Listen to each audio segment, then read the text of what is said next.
नारायणं नमस्कृत्य नरं चैव नरोत्तमं देवीं सरस्वतीं व्यासं ततो जयमुदीरयेत्।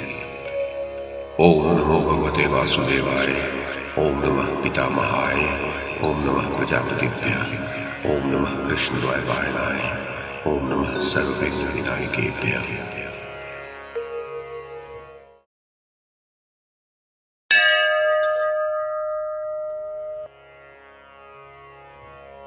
वैशंपायन जी कहते हैं, जन्मेजय, विदुर जी ने अपनी दोनों भुजाएं ऊपर उठाकर सभासदों को चुप कराया और कहा, इस सभा में पधारे हुए भूपालगण, द्रुपद कुमारी कृष्णा यहां अपना प्रश्न उपस्थित करके अनाथ की भांति रो रही है, परंतु आप लोग उसका विवेचन नहीं कर रहे, अतः यहां धर्म की हानि हो रही है।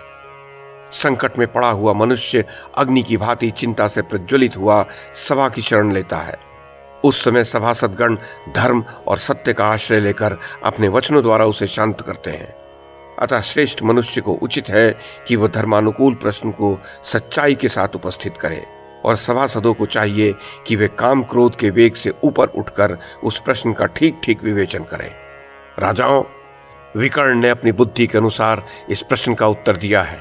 अब आप लोग भी अपनी अपनी बुद्धि के अनुसार उस प्रश्न का निर्णय करें। जो धर्मज्ञ पुरुष सभा में जाकर वहां उपस्थित हुए प्रश्न का उत्तर नहीं देता, वह झूठ बोलने के आधे फल का भागी होता है।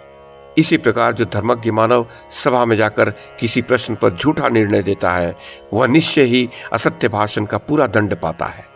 इस विषय में विज्ञ पुरुष प्रहलाद और अंगिरा कुमार मुनि सुधन्वा के संवाद रूप इस प्राचीन इतिहास का उदाहरण दिया करते हैं।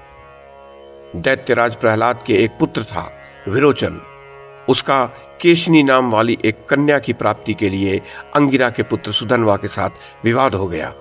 दोनों ही उस कन्या को पाने की इच्छा से मैं श्रेष्ठ हूं कहने लगे। ऐसा सुनने में आया है कि उन दोनों ने अपनी बात सत्य करने के लिए प्राणों की बाजी लगा दी। श्रेष्ठता के प्रश्न को लेकर जब उनका विवाद बहुत बढ़ गया, तब उन्होंने दैत्यराज प्रहलाद से जाकर पूछा, हम दोनों में कौन श्रेष्ठ है? आप इस प्रश्न का ठीक ठीक उत्तर दीजिए, झूठ न बोलिएगा। प्रहलाद उस विवाद से भयभीत हो सुधन्वा की ओर देखने लगे। तब सुधन्वा ने प्रज्वलित ब्रह्मदंड के समान कुपित होकर कहा, प्रहलाद, यदि तुम इस प्रश्न के उत्तर में झूठ बोलोगे अथवा मौन रह जाओगे, तो वज्रधारी इंद्र अपने वज्र द्वारा तुम्हारे सिर के सैकड़ों टुकड़े कर देगा। सुधन्वा के ऐसा कहने पर प्रहलाद व्यथित हो पीपल के पत्ते की तरह कांपने लगे, और इसके विषय में कुछ पूछने के लिए वे महातेजस्वी कश्यप जी के पास गए। प्रहलाद बोले, महाभाग, आप देवताओं, असुरों तथा ब्राह्मण के भी धर्म को जानते हैं। मुझ पर एक धर्म संकट उपस्थित हुआ है, उसे सुनिए। मैं पूछता हूं कि जो प्रश्न का उत्तर ही न दे अथवा असत्य उत्तर दे दे, उसे परलोक में कौन कौन से लोग प्राप्त होते हैं, ये मुझे बताइए। कश्यप जी ने कहा, जो जानते हुए भी काम, क्रोध तथा भय से प्रश्नों का उत्तर नहीं देता, वह अपने ऊपर वरुण देवता के सहस्त्रोपाश डाल लेता है। जो गवाह गाय बैल के ढीले ढाले कानों की तरह शिथिल हो दोनों पक्षों से संबंध बनाए रखकर गवाही नहीं देता, वह भी अपने को वरुण देवता के सहस्त्रोपाशों से बांध लेता है। 1 वर्ष पूरा होने पर उसका एक पाश खुलता है। अतः सच्ची बात जानने वाले पुरुष को यथार्थ रूप से सत्य ही बोलना चाहिए। जहां धर्म अधर्म से विद्ध होकर सभा में उपस्थित होता है, उसके कांटे को उससे बिंधे हुए सभासद लोग नहीं काट पाते, अर्थात उनको पाप का फल भोगना ही पड़ता है।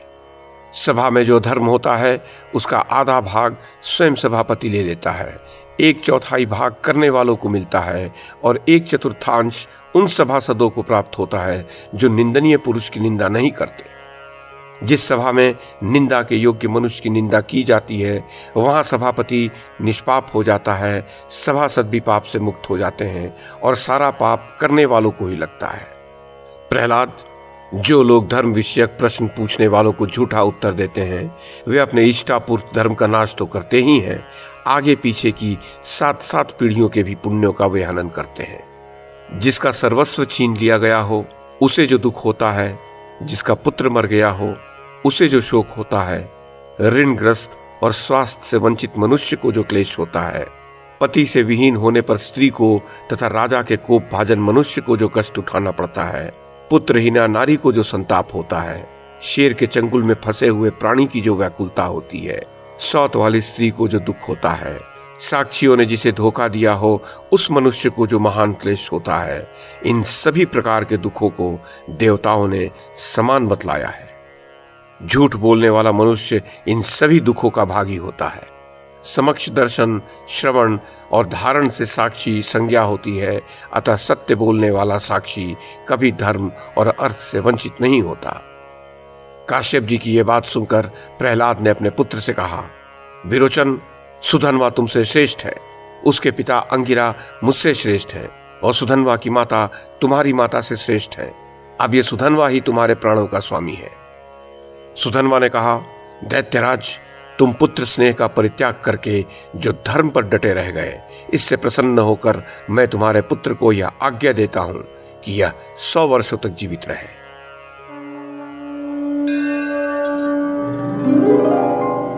वैशंपायन जी कहते हैं, जन्मेजय, विदुर जी ने कहा, सभासदों, इस प्रकार इस उत्तम धर्म में प्रसंग को सुनकर आप सब लोग द्रौपदी के प्रश्न के अनुसार ये बतावे कि उसके संबंध में आपकी क्या मान्यता है। जन्मेजय, विदुर की यह बात सुनकर भी सब राजा लोग कुछ न बोले। उस समय कर्ण ने दुशासन से कहा, दुशासन, इस दासी द्रौपदी को अपने गृह में ले जाओ। जन्मेजय, द्रौपदी लज्जा में डूबी हुई, थर थर कांपती हुई पांडवों को पुकार रही थी। उस दशा में दुशासन ने उस भरी सभा के बीच उस अबला दुखिया तपस्विनी को घसीटना आरंभ किया।